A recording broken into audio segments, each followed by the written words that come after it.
Does Nintendo get DLC? Let's go!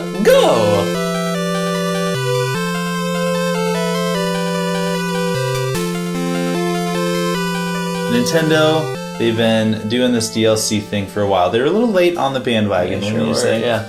And as late as they are, the DLC thing is still kind of newer to the industry. Mm-hmm. And man, it is tough to do DLC and make everybody happy. I don't think that's ever happened yet. No. Oh, except for free DLC. That makes everybody happy. The Shovel Knight people are making people happy. Yeah. I don't know. I am a Nintendo fan. I don't have any other console besides Nintendo since Dreamcast. Oh. So DLC, aside from Nintendo, all I see is like what my brother gets and what my other friends like talk about, and it's like I hear things about other DLC, and then I hear about like what Nintendo does, and I'm like, it's different. DLC talk is usually pretty negative, not because I have the same experience as you, but I hear things on podcasts and stuff. There's so many companies doing season passes. They sell them in advance of the game coming out. Mm-hmm. Sometimes you don't even know what you're getting for them. Sometimes people will underdeliver. Sometimes people sell you things digitally that unlocks programming that's already on the disc, and that ticks people off. That was something Capcom was doing and was infamous for a while. Man. So if gamers want DLC, they like it to be developed after the game launches. Yeah. And this topic is coming up because Breath of the Wild's DLC was announced recently. Mm-hmm. And that's kind of a season pass thing. You pay in advance, you get a couple releases for it. Yeah. So it's the first time Nintendo's really doing that route. I mean, it is kind of close to Mario Kart. Nintendo has a fairly good track record, though, compared to these gripes that are known in the gaming industry. So let's talk about their track record. Probably one of the bigger DLC examples is Smash Bros. Absolutely. Right? They released some characters, they released some stages, and I felt that was pretty good. I mean, if there's a series that is fit for DLC, I think it goes well with Smash Bros. And the characters were $5 or $6. If they came with a stage, it was $1 more, so that was understandable. I liked it. And the Mii stuff was overpriced, I must say. Oh yeah. I wish that those things were free. They probably should have been free. I like the way they did the Smash Bros. DLC. I think it was a little steep for the amount of DLC. If you look at fighting games, there's like, 1, 2, maybe 4 DLC characters. Yeah. And they're either all bundled or they're all, reasonably priced. Like if you look at Ultimate Marvel vs. Capcom 3, I think there were four DLC characters, or maybe even 2. But just the amount, and then the amount that each one was, I think it was a little steep.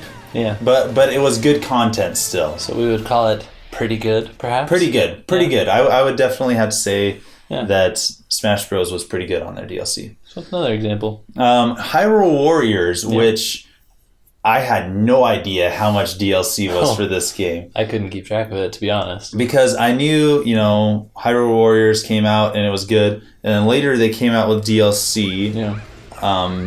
Especially when they came out with the 3DS version. After that, I stopped. The 3DS version had some of the stuff that was released, but then I think they kept adding more. They did. And I didn't hear about all this stuff because I went on the website and there was just this full page of DLC that I didn't know there were. There's, and they all came in like bundles. Mm-hmm. So you could buy, a character with a special item for another character that came with it, or 2 characters, or characters and levels. Mm-hmm. And then there's a boss mode, and so much DLC. I can't imagine that many people bought that much DLC. And that kind of hurts me because you can tell how much time they spent into it. Yeah. Spent into it. Sure. Put into it.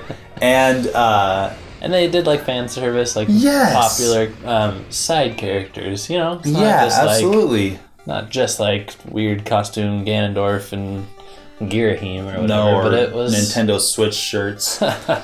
Some side character, like beloved side people. Mm-hmm. Yeah, like Marin from Link's Awakening, and then the was it the dude in Low Rule, the purple dude. So much time and effort into it, and how much did they get from that? Yeah, it's hard to know. Then there was Mario Kart 8, which was pretty much like universally accepted and enjoyed. There's good value, and you got a significant portion because you're like, oh, okay, cups gotten by this DLC compared to cups that came with the original game. For the price that these cost compared to the price of the original game, seemed like a really good value. Well, good. So that was popular, and they even offered a way to save money by doing the 2 DLCs in a bundle. And Breath of the Wild is not exactly like that because they're not separate DLCs as far as we know. You pay one price, you get the stuff at different times. Right. But this one you could have chosen either or. So, yeah.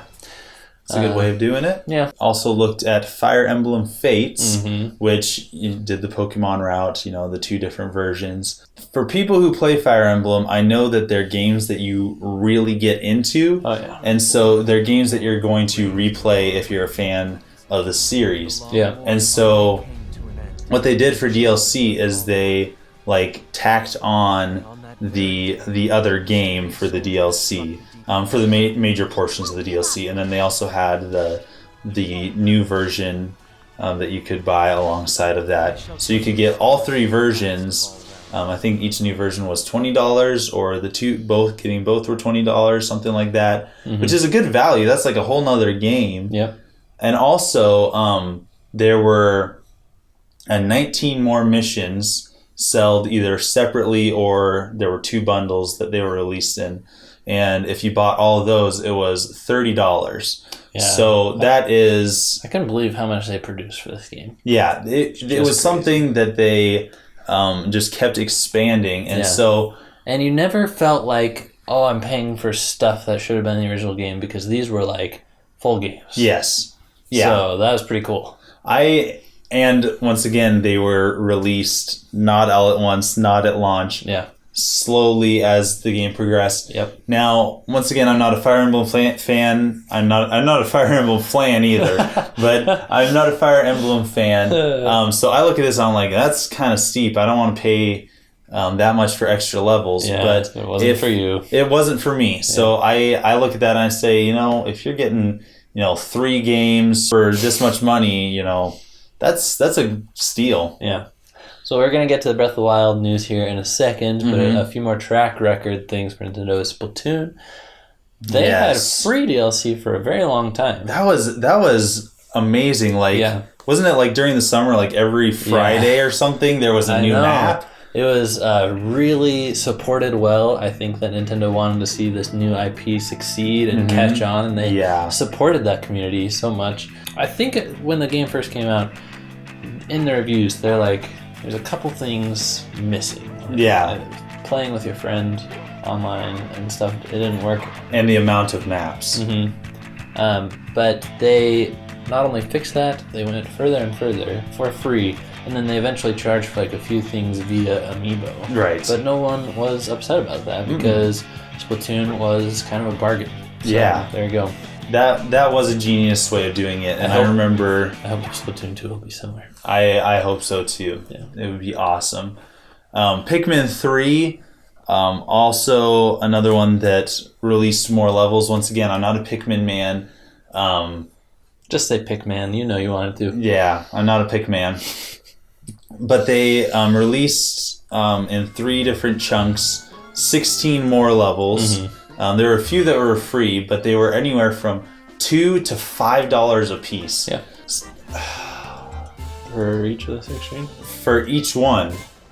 For each game. For each game. Yeah, for each game, man, I paid $2 for a Pikmin game, even if I don't like it. So that's a lot of money. Yeah, it's a lot of money, and so I look at that and I go, I don't know, that's kind of steep. They're getting into DLC more. They've done it really right and somewhat wrong in the past. Let's hope that this Breath of the Wild additional content is good, because we just heard about this not too long ago. You get those treasure chests. I didn't like the shirt. But what we really need is to learn more about the upcoming summer and winter releases Yeah. to know Is that it it's worth going to it? be worth it. Yeah. They're asking us to not only buy Breath of the Wild, but they're offering us, Amiibo. They're offering Season us special pass. editions, and now the Season Pass. And there's no footage of the hard mode or a glimpse of the new dungeon or anything like Nothing to that. tease us. I just think it was too soon. Like, we're about to spend the 60 plus on the game. We're going to spend 80 hours in this huge game, and we don't know barely anything. I mean, when they announced it, we didn't know barely anything about the main game itself. Yeah. So, in order to sell a season pass like that, I think they could have waited a little bit longer after the game came out. Oh, yeah. And said, good news, our developers are still going to be expanding this game, and here's a little sneak peek, and it's going to be a good deal for you and all that. It leaves a sour spot in your stomach, like... Yep, right here. Yeah, it's right here. Yep. Oh, good. We almost... Mine's a little bit lower than yours. Thanks for watching, and as always, thanks for supporting Nintendo Force and Simeon and myself at 2-Button Crew. Yes, and don't forget to check out NintendoForceMagazine.com. Yes. Where you can get your subscription of Nintendo Force Magazine today. Yes, we're in Switch season. Indeed. You don't want to be missing the news, the reviews, and all of the wonderful editorial content that comes with the NF Magazine. It's going to be great. We'll see you guys next week. Signing out.